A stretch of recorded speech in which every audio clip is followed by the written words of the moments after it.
Hello बच्चों, welcome all of you to Ved prep maths academy. तो कल आपका सीईटी पीजी का एग्जाम है और फिर एडमिट कार्ड तो पहले ही आ चुके हैं, लेकिन कई सारे बच्चे पूछ रहे थे कि सर सेल्फ डिक्लेरेशन क्या है या फिर अंडरटेकिंग फॉर्म हमें कैसे भरना है। क्या हमें एग्जाम सेंटर पर जाकर के सेल्फ डिक्लेरेशन करना होगा या फिर अंडरटेकिंग फॉर्म वहां जाकर के हमें भरना होगा या फिर हम लोग पहले भर सकते हैं। क्या क्या चीजें हैं ये एक बार हमें बता दो। तो यहाँ पर इस वीडियो में ये सारी चीजें मैं आपको बताने वाला हूँ। तो सेल्फ डिक्लेरेशन आपको इसकी कोई भी दिक्कत लेने की जरूरत नहीं है। ठीक है, आप लोगों ने अपना एडमिट कार्ड डाउनलोड कर लिया होगा।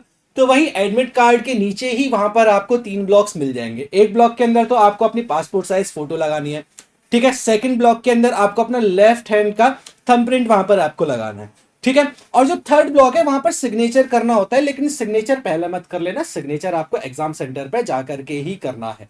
ठीक है, इसका मतलब क्या होता है, इन तीनों चीजों का मतलब ये होता है कि बस आप यहां पर ये डिक्लेयर कर रहे हो कि आपने जो भी इंफॉर्मेशन एडमिट कार्ड में दी थी वो सारी इंफॉर्मेशन आपकी है और वो सारी इंफॉर्मेशन सही है। और आप लोगों ने जितने भी वहां पर रूल्स दिए हुए हैं या फिर जितने भी रूल्स एडमिट कार्ड के अंदर दिए जाते हैं वो आप लोगों ने सारे के सारे पढ़ लिए।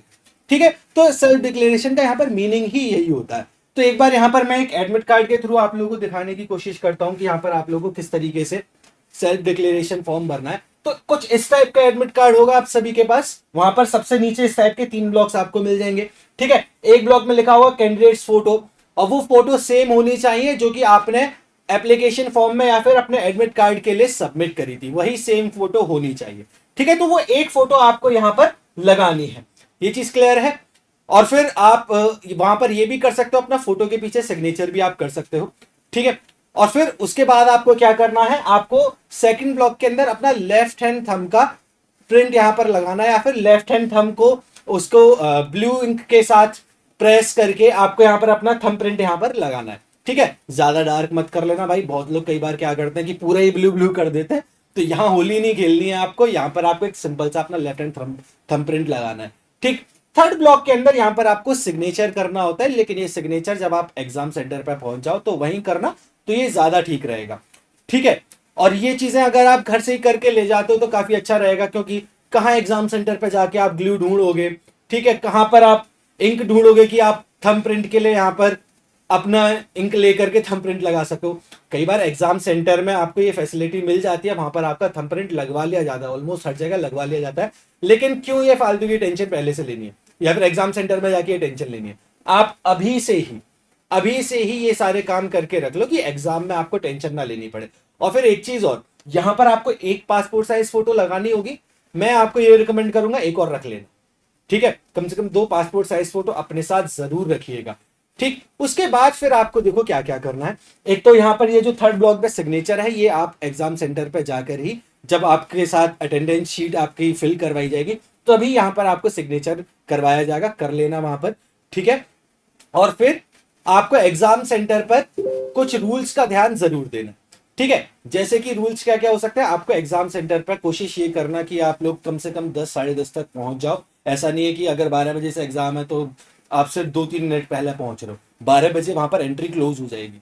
ठीक है, तो कोशिश ये करिएगा 10 साढ़े 10 बजे तक आप एग्जाम सेंटर पर पहुंच जाओ, थोड़ा कंफर्टेबल हो जाओ। फिर अपने सभी आइडेंटिफिकेशन प्रूफ रख लेना, खासकर वो तो जरूर रख लेना जो आपने एप्लीकेशन फॉर्म फिल करते टाइम मेंशन किया था।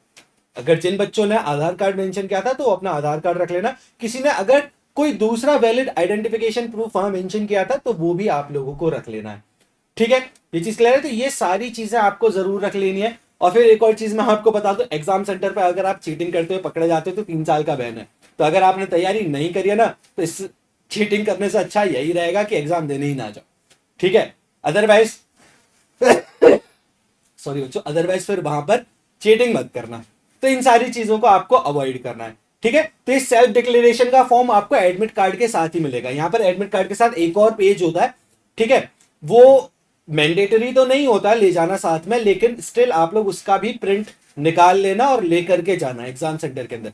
वो भले ही वहां जाकर के उसे निकाल करके अलग कर देते हैं, बट स्टिल क्योंकि वहां पे बोला गया है, उस वहां पर अगर आप रूल्स पढ़ोगे वहां मेंशन किया है कि आपको सेकंड पेज का भी प्रिंट लेकर के जाना है, तो लेकर के चले जाना, कोई दिक्कत की बात नहीं है। ठीक है, तो सेल्फ डिक्लेरेशन के लिए आपको कोई टेंशन नहीं लेनी थी, यही आपका सेल्फ डिक्लेरेशन फॉर्म है। यहीं पर आप सारी चीजें मेंशन कर लेना, पहले से ही मेंशन कर लेना। अच्छा, एक चीज और, यहाँ पर आपसे आपकी सिटी भी पूछी गई है ना। तो जो सिटी आप वो वहां मेंशन करिएगा जिस सिटी से आप बिलोंग करते हो, वो सिटी मेंशन मत करना जहां आपका सेंटर गया है, ठीक है। जैसे कि अगर मैं एग्जांपल दूं, मैं वृंदावन से हूं, तो अगर मैं ये एग्जाम दे रहा होता तो एडमिट कार्ड में मैं यहां पर अपनी सिटी मेंशन करता। आप वो सिटी मेंशन मत करना जहां आपका सेंटर गया है। मान लो अगर मैं ये एग्जाम दे रहा होता और मेरा सेंटर दिल्ली आता, तो मुझे यहाँ पर दिल्ली मेंशन नहीं करना था, मुझे वो सिटी मेंशन करनी है जहां से मैं बिलोंग करता हूँ, ठीक है। तो इन सारी चीजों का ध्यान रखिएगा और ये सारी चीजें आज ही करके रख लो कि कल आपको इनमें से किसी भी चीज की कोई टेंशन ना हो, ठीक है बच्चों। Thank you everyone.